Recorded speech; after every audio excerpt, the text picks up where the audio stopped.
Olá, que a graça e a paz do Senhor Jesus seja sobre a tua vida. Eu quero, nesta oportunidade, te convidar para estar conosco nesse trimestre na Escola Bíblica Dominical, a maior escola do mundo. Nesse trimestre, excepcionalmente, estaremos estudando sobre o corpo de Cristo, que está a capa da nossa lição bíblica de adulto, que vai trazer essa temática, o corpo de Cristo, que nada mais é do que a igreja do Senhor Jesus na terra. E a lição de número 1, com essa foto de rosto aqui, como você pode ver, ela traz a temática da origem da igreja. E eu quero te convidar a ficar conosco até o final desta aula, que eu prometo não será muito extensiva. Nosso texto áureo está em Atos 2:38, que nos diz: E disse-lhes Pedro: Arrependei-vos e cada um de vós seja batizado em nome de Jesus Cristo para perdão dos pecados e recebereis o dom do Espírito Santo.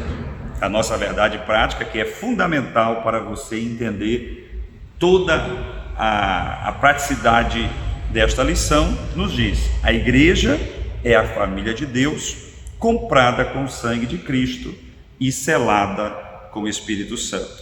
A verdade prática sempre versa sobre a temática geral, introdução, exposição e conclusão da lição. Então, na verdade prática, a gente tem uma ideia geral do que vai tratar a lição. Então, ela diz, repetindo: a igreja é a família de Deus, comprada com o sangue de Cristo e selada pelo Espírito Santo. A nossa leitura bíblica está no livro de Atos dos Apóstolos, no capítulo número 2. São 4 versículos e eu quero te convidar a abrir a sua Bíblia em Atos 2. Vamos ler os versículos 1 e 2 e depois os versículos 37 e 38. Versículo 1. Cumprindo-se o dia de Pentecostes, estavam todos reunidos no mesmo lugar. Versículo 2. E de repente veio do céu um som como de um vento veemente e impetuoso e encheu toda a casa em que estavam assentados. Versículo de número 37. Ouvindo eles isto, compungiram-se em seu coração e perguntaram a Pedro e aos demais apóstolos: Que faremos, varões irmãos? E disse-lhe Pedro: Arrependei-vos cada um de vós e seja batizado em nome de Jesus Cristo para perdão dos pecados e recebereis o dom do Espírito Santo. Nós temos 3 hinos indicados da harpa cristã, que é o de número 247, 432 e 434. Se você está gostando, fique conosco. Não deixe de dar o seu joinha e compartilhar esta reflexão a respeito da nossa primeira lição de escola bíblica do primeiro trimestre de 2024. A introdução nos diz o seguinte: uma rápida leitura do Novo Testamento é suficiente para percebermos do que a igreja é de fato e que importância ela tem. Para os apóstolos e os primeiros cristãos, a igreja era relevante. Paulo, por exemplo, a denominou de coluna e firmeza da verdade.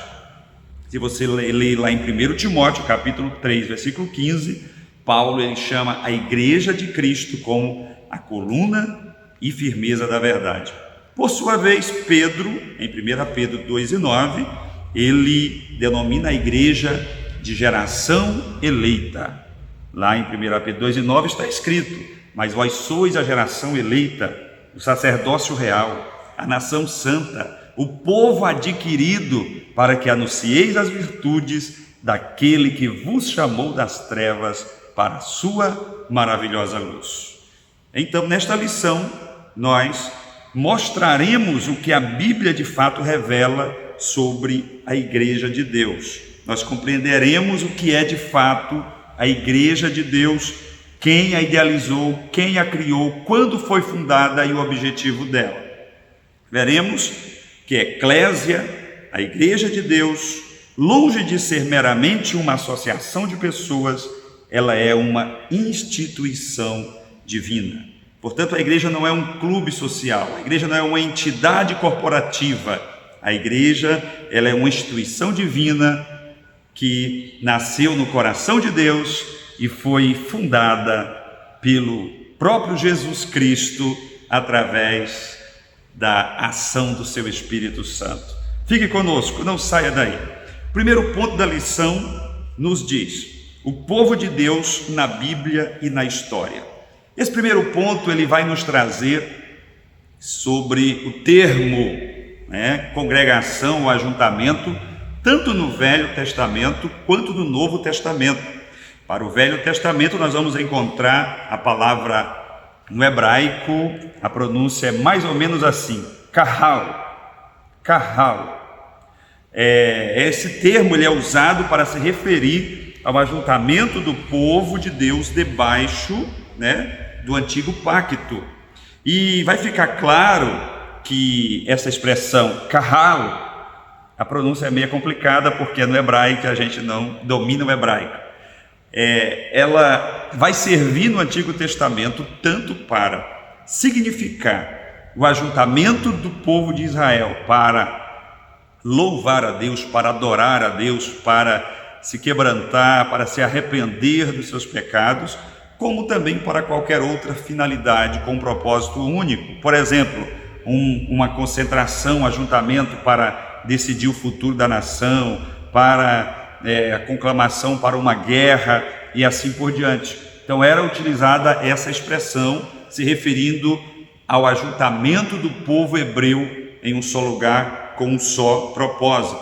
E nós vamos encontrar isso em Deuteronômios capítulo 4 e versículo de número 10, que o povo ele foi congregado.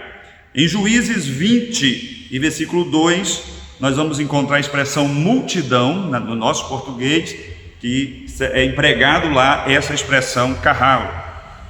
1 Samuel, capítulo 17 e versículo 47, congregação.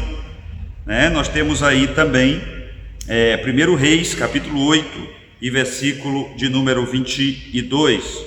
Temos ainda a congregação de Israel, em 1 Crônicas, capítulo 13 e versículo 2. E grande ajuntamento, lá em Neemias, no capítulo 5 e no versículo 7. Para essas, em todas essas referências, nós vamos encontrar essa expressão kahal, e nem sempre essa expressão, esse ajuntamento que aconteceu foi para adorar a Deus, mas aqui no Novo Testamento tem um sentido mais étnico. É uma referência direta ao povo hebreu reunido com um propósito. Como eu disse, esse propósito pode ser tanto para servir a Deus, para adorar a Deus, como para uma outra tomada de decisão geral por aquele povo. Já no Novo Testamento, que o grego, que predomina, a língua do Novo Testamento é o grego, nós vamos encontrar uma outra expressão para se referir a este ajuntamento, e a expressão é o seguinte: eclésia, no Novo Testamento é grego, e nós vamos agora ver o que significa a palavra eclésia. O termo grego eclésia se refere à igreja cristã, guarde essa informação. Contudo, no contexto neotestamentário, o seu sentido diferirá do que lhe é dado no Antigo Testamento, tanto na forma como na função. Não é apenas uma raça, uma nação reunida, mas todos aqueles, de diferentes raças e nações que foram comprados pelo sangue de Cristo. Observe que a expressão kahal, lá no Antigo Testamento, é uma expressão étnica, o povo de Israel especificamente reunidos com um propósito. Já no Antigo Testamento, o termo eclésia, que é utilizado, ele não se refere apenas ao povo judeu, mas todas as nações, ou seja, pessoas de qualquer etnia, desde que ela esteja com um propósito. O propósito, no caso cristão aqui, é de servir a Deus, de adorar a Deus. Portanto, esse termo, ele se refere à igreja cristã. Aí você pode me fazer uma pergunta: todas as vezes que nós encontraremos no Novo Testamento a expressão eclésia, que afinal está repetida mais de 100 vezes, e Jesus foi quem primeiro pronunciou esse termo, todas as vezes que esse termo está no Novo Testamento se refere à igreja de Cristo? Majoritariamente sim, porém não 100%. Ou seja, esse termo também pode ser usado com uma outra finalidade, tá? Prossigamos. Assim, no sentido do Novo Testamento, é majoritariamente sacro o termo eclésia. Por que não 100% sacro? Porque existem exceções, tá? Muito bem, isto é, de uma assembleia de crentes que se ajuntam para adorar a Deus. Majoritariamente significa isso. Não é apenas um ajuntamento de pessoas, mas uma assembleia de crentes regenerados que se reúnem para adorar a Deus. Jesus, por exemplo, usou o termo eclésia, com sentido exclusivo de o povo adquirido pelo seu sangue. Lá em Mateus, no capítulo 16 e no versículo 8, quando ele afirma que edificaria a sua igreja sobre a sua base, sobre ele sendo o próprio alicerce, ele afirma que as portas do inferno não prevaleceria contra a sua igreja. Então, Jesus está usando essa expressão pela primeira vez no Novo Testamento, e o objetivo é exclusivo, de se referir ao povo comprado e lavado pelo sangue do Cordeiro, tá? Pelo sangue de Cristo. Dessa forma, o uso paulíneo de eclésia nas suas epístolas designa sempre a comunidade dos salvos. Quando Paulo está se referindo, usando esse termo, ele está se referindo exclusivamente também à comunidade dos salvos, nas suas cartas, tá? Observe nas cartas paulinhas. Muito bem. Ele utiliza, por exemplo, em 1 Coríntios, no capítulo 1 e no versículo 2, quando ele está saudando a igreja da cidade de Corinto, ele usa essa expressão. Ele também utiliza essa expressão quando ele está ensinando a igreja, em 1 Coríntios, capítulo 7 e versículo 17. Ele também a utiliza quando ele está disciplinando o uso dos dons de adoração na igreja, lá em 1 Coríntios, no capítulo 14, versículos 4, versículos 15, 12, 19, 23, 28, 33, 34, 35... É um extenso texto onde Paulo está disciplinando sobre o uso dos dons de adoração na igreja, e ele usa essa expressão eclésia, tá? Na nossa Bíblia está traduzida como a igreja, tá? Então, é o termo que se refere exclusivamente à igreja de Cristo, ao povo comprado e lavado no sangue do Cordeiro. Aleluia! E nós vamos observar agora no terceiro tópico do primeiro ponto da nossa lição, sobre a igreja na história cristã, ou sobre esse termo na história cristã. Diz assim o terceiro tópico: há quem creia que a igreja subsiste, governada pelo sucessor de Pedro e pelos bispos em comunhão com ele. Sem entrar em debates, nós queremos aqui colocar que a igreja romana tem a pessoa do Papa como o sucessor do apóstolo Pedro, e que a igreja ela é pautada, firmada, ou dirigida por esta pessoa. Porém, para nós protestantes, para nós cristãos evangélicos, a nossa crença difere, tá, dessa tradição, porque esse conceito ele não reflete a realidade do Novo Testamento. Essa figura, ou seja, a figura papal, ela é uma figura totalmente estranha e desconhecida no contexto do Novo Testamento. Por isso nós divergimos, tá, nessa interpretação. Após a Reforma Protestante de 1500, do século XVI, a tradição protestante, ela procurou dar sentido bíblico e mais preciso a respeito de uma igreja, o que é a igreja. Em uma grande denominação protestante histórica, a igreja ela é definida como uma congregação local de pessoas regeneradas e batizadas após profissão de fé. Igreja é uma grande congregação de pessoas, tá, que foram regeneradas, ou seja, que nasceram de novo, que passaram pelo processo do novo nascimento, que passaram pelo processo do batismo após a sua profissão de fé, ou seja, que confessaram a Jesus Cristo como Senhor e Salvador da sua vida. Aleluia. Por outro lado, de acordo com um documento de uma grande denominação pentecostal americana, entendemos a igreja como corpo de Cristo, habitação de Deus através do Espírito Santo, com divinas nomeações para cumprimento de sua grande comissão, onde cada crente nascido do Espírito é parte integrante da Assembleia Universal e da Igreja dos primogênitos que estão inscritos no céu.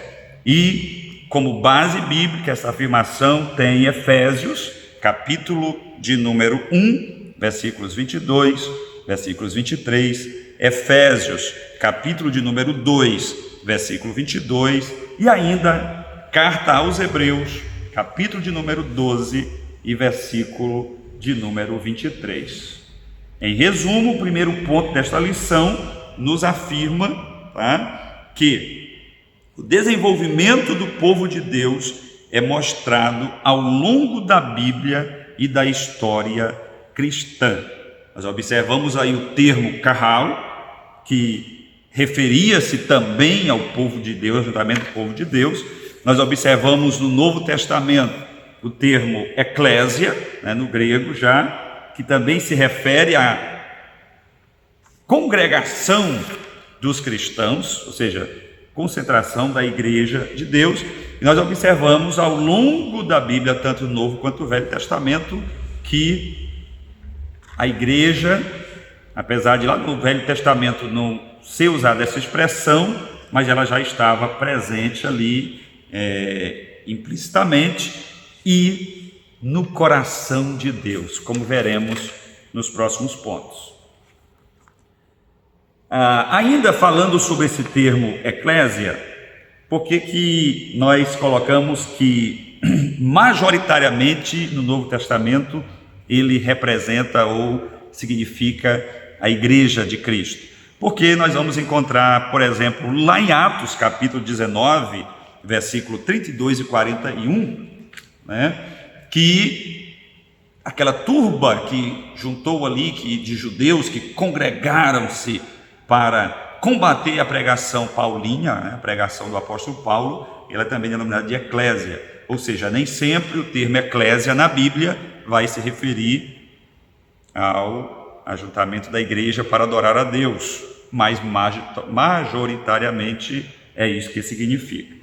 O segundo ponto fala da igreja como criação divina, e aqui nós vamos aprender quem criou a igreja. A igreja como um ideal de Deus. O primeiro tópico fala da igreja como ideal de Deus, afirma que desde a eternidade a igreja estava no coração de Deus e foi idealizada por Ele. Em sua essência, ela é um projeto divino, entre aspas, Efésios 1 e 4, como também nos elegeu nele, ou seja, em Cristo, antes da fundação do mundo, para que fôssemos santos e irrepreensíveis diante dele em amor. ou seja, nós fomos eleitos em Cristo antes da fundação do mundo, ou seja, já estava nos planos de Deus, no coração de Deus, o projeto da igreja. Na sua carta aos Efésios, o apóstolo Paulo fala de um mistério que estava oculto e que foi revelado. No capítulo 3 de Efésios, do versículo 3 ao 6, Paulo fala dessa revelação desse mistério. Na mente de Deus, portanto, a igreja já existia. O amor de Deus fez com que ele provesse um plano para salvar o homem caído. Assim, Cristo amou a igreja e se entregou por ela. Nós observamos isso em Efésios 5:25, quando Paulo está dando uma ordenança ao marido que ame a esposa como Cristo amou a igreja e entregou-se a si mesmo por ela. Então, aqui nós vemos que a igreja ela já existia, não só no Antigo Testamento implicitamente, como ela já existia antes da fundação do mundo, no coração de Deus, nos planos de Deus. A igreja como uma realidade concreta. Nesse segundo tópico, nós vamos observar a concretização da igreja. Como vimos, a igreja ela não ficou apenas na mente de Deus, num projeto, ela passou a existir de uma forma concreta. O início da igreja acontece na plenitude dos tempos, conforme a Bíblia nos esclarece, em Gálatas 4:4. Mas vindo à plenitude dos tempos, Deus enviou seu Filho nascido de mulher, nascido debaixo da lei. Dessa forma, Deus faz congregar em Cristo todas as coisas na dispensação da plenitude dos tempos. Então surge a pergunta: quando a igreja passou a existir de fato? É uma grande pergunta. Vem outra pergunta: quando ela se estabeleceu na sua forma concreta? Quando ela passou a existir de fato e quando ela se estabeleceu na sua forma concreta? A maioria dos teólogos defende que foi no Pentecostes, e eu também creio que foi no Pentecostes que a igreja foi inaugurada, que a igreja de fato se concretizou. A igreja, por exemplo, ela não é citada nos evangelhos de Marcos, Lucas e João. Apenas Mateus fala da sua existência, mas como um evento futuro, tá? Como evento futuro. Edificarei a minha igreja.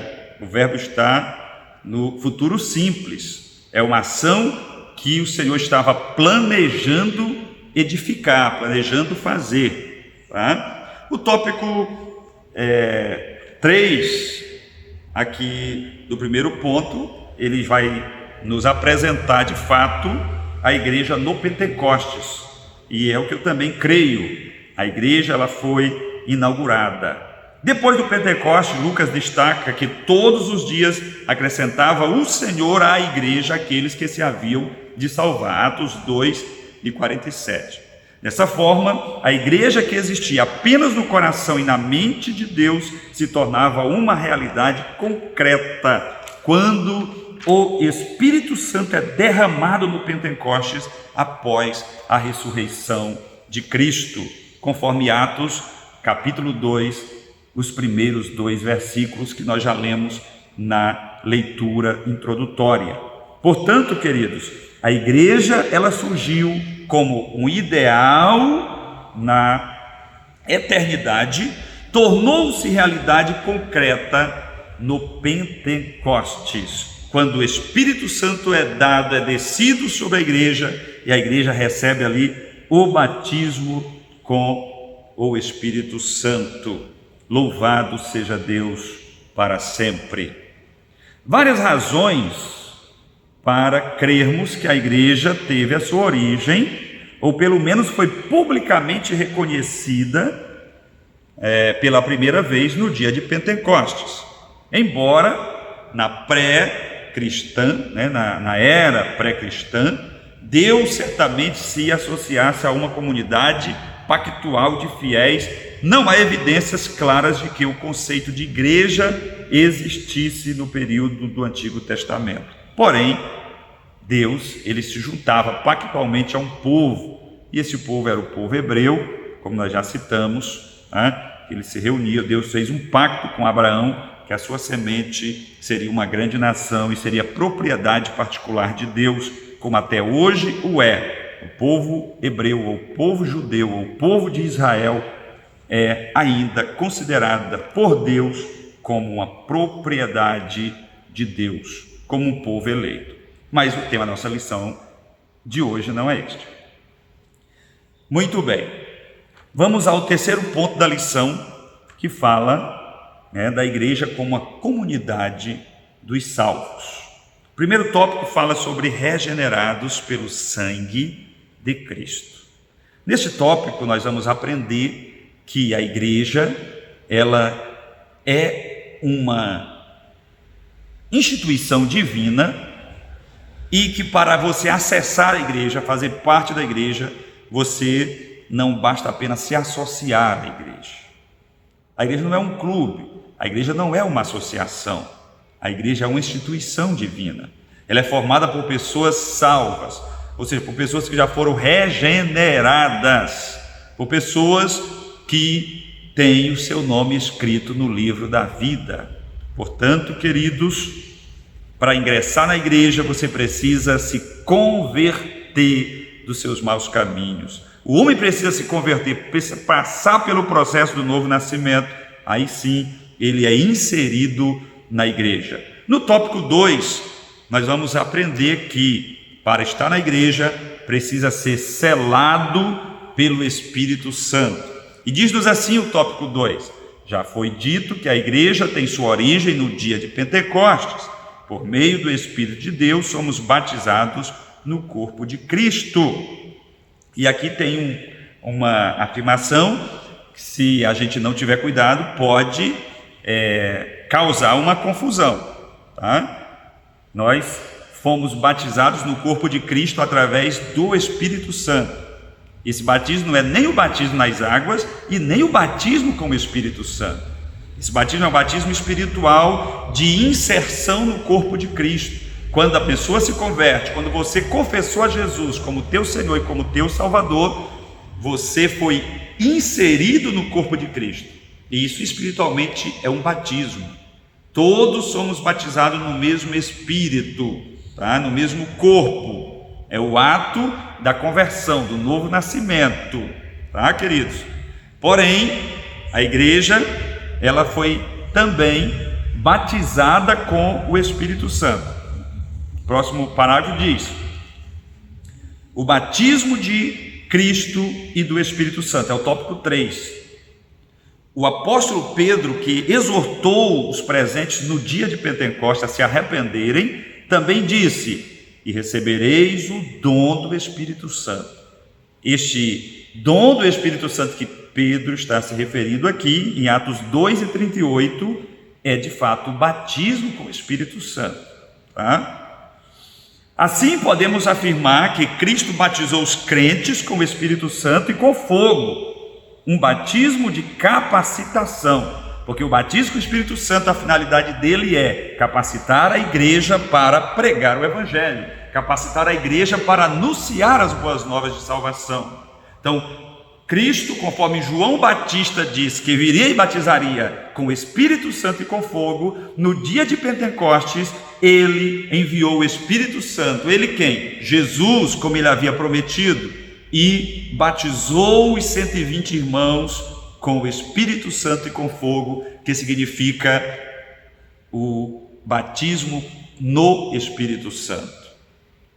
Mas quando nós nos convertemos a Cristo, antes mesmo de passarmos pelo batismo nas águas e de receber o batismo com o Espírito Santo, nós somos inseridos no corpo de Cristo. Isso significa o batismo em Jesus, o processo do novo nascimento e da inserção do crente na igreja de Cristo, que é também chamada de o corpo de Cristo. Amém? Então, resumindo o terceiro ponto, já para concluir, como comunidade dos salvos, a igreja é a reunião dos regenerados pelo sangue de Cristo e selados pelo Espírito Santo. A igreja é isso, a reunião dos regenerados pelo sangue de Cristo, aqueles que creem foram perdoados através do sacrifício de Jesus Cristo e pelo selo do Espírito Santo, que foi dado por Jesus como penhor da volta de Cristo, como garantia de que Jesus voltará para buscar a sua igreja. Para você não esquecer de nada, a conclusão ela remonta novamente a tudo que nós comentamos de forma resumida. Preste bastante atenção. Nesta lição, vimos como surgiu a igreja fundada por Jesus Cristo. Ela existiu primeiramente aonde? No plano de Deus, até se estabelecer no Novo Testamento após a morte e ressurreição de Cristo e a infusão dos cristãos no corpo de Cristo, que é o batismo no corpo de Cristo, que o apóstolo se referiu lá em 1 Coríntios, no capítulo de número 12 e versículo de número 13, tá? Portanto, esta referência não se refere ao batismo no Espírito Santo, mas o batismo no corpo de Cristo, um fenômeno realizado pela pessoa do Espírito Santo quando confessamos a Jesus. O fundamento da igreja é Cristo, não é Pedro e não é uma outra pessoa que surgiu após Pedro. O fundamento da igreja é Cristo. Quando lá em Mateus, no texto que nós lemos, no capítulo 16 e versículo de número 18, Jesus faz uma afirmação: tu és Pedro. Pedro significa fagulha de pedra, pedrinha. Jesus não disse, tu és Pedrino, e sobre esta fagulha de pedra, Pedro, edificarei a minha igreja. Jesus disse, tu és Pedro, e sobre esta pedra aqui, é uma pedra de esquina, é uma pedra de alicerce, é uma coluna forte. Logo, Pedro não era esta pedra, Pedro era uma fagulha de pedra. Então, neste versículo de Mateus 16 e 18, Jesus não coloca Pedro como a base, o sustentáculo da igreja, como a firmeza da igreja, mas ele mesmo se coloca, porque se a igreja fosse firmada em Pedro ou em qualquer outro homem, ela seria uma instituição falida, como as outras instituições que surgiram, faliram ao longo das décadas, ao longo dos séculos. A igreja é a única instituição que já superou 2000 anos de história. Conforme Jesus afirmou, as portas do inferno não prevalecerão contra a minha igreja. Amém? Agora, só para memorizar, eu quero fazer rapidamente algumas perguntinhas para você. A primeira pergunta: a que se refere o termo hebraico kahal no contexto do Antigo Testamento? Ali nós aprendemos que essa expressão, ela se refere ao Israel étnico, tá? A uma nação que se juntava ou se reunia tanto para fins culticos ou não. A segunda pergunta: a que se refere o termo grego eclésia no sentido do Novo Testamento? No sentido do Novo Testamento, eclésia se refere à igreja cristã, com algumas exceções, como nós aprendemos. Pergunta de número 3: onde a igreja estava desde a eternidade? Nós aprendemos nesta lição que a igreja estava no coração de Deus, ela foi idealizada por Ele, louvado seja Deus. A pergunta de número 4: como se dá o ingresso de uma pessoa na igreja? Comprando um passaporte? Comprando o ingresso? Comprando ações? Não. O ingresso de uma pessoa na igreja só é possível através da conversão, através do novo nascimento. E a última pergunta: por meio de quem somos batizados no corpo de Cristo e passamos a fazer parte da igreja? Nós aprendemos que nós somos batizados no corpo de Cristo através do Espírito de Deus. Quando nós nos convertemos a Cristo, o Espírito de Deus nos insere no corpo de Cristo, e este é o batismo espiritual em que todos somos batizados. Que Deus abençoe. Esta é apenas a primeira lição. Fique conosco durante todo esse trimestre, porque Deus tem grandes coisas para o teu coração. Se você quiser adquirir esta revista para estudar conosco, esta é a revista de mestre, a versão ampliada, da editora CPAD, a nossa editora das Assembleias de Deus. Você pode adquirir pelo site da CPAD ou procurando uma livraria evangélica mais perto de você. Deus abençoe a tua vida. A paz do Senhor Jesus.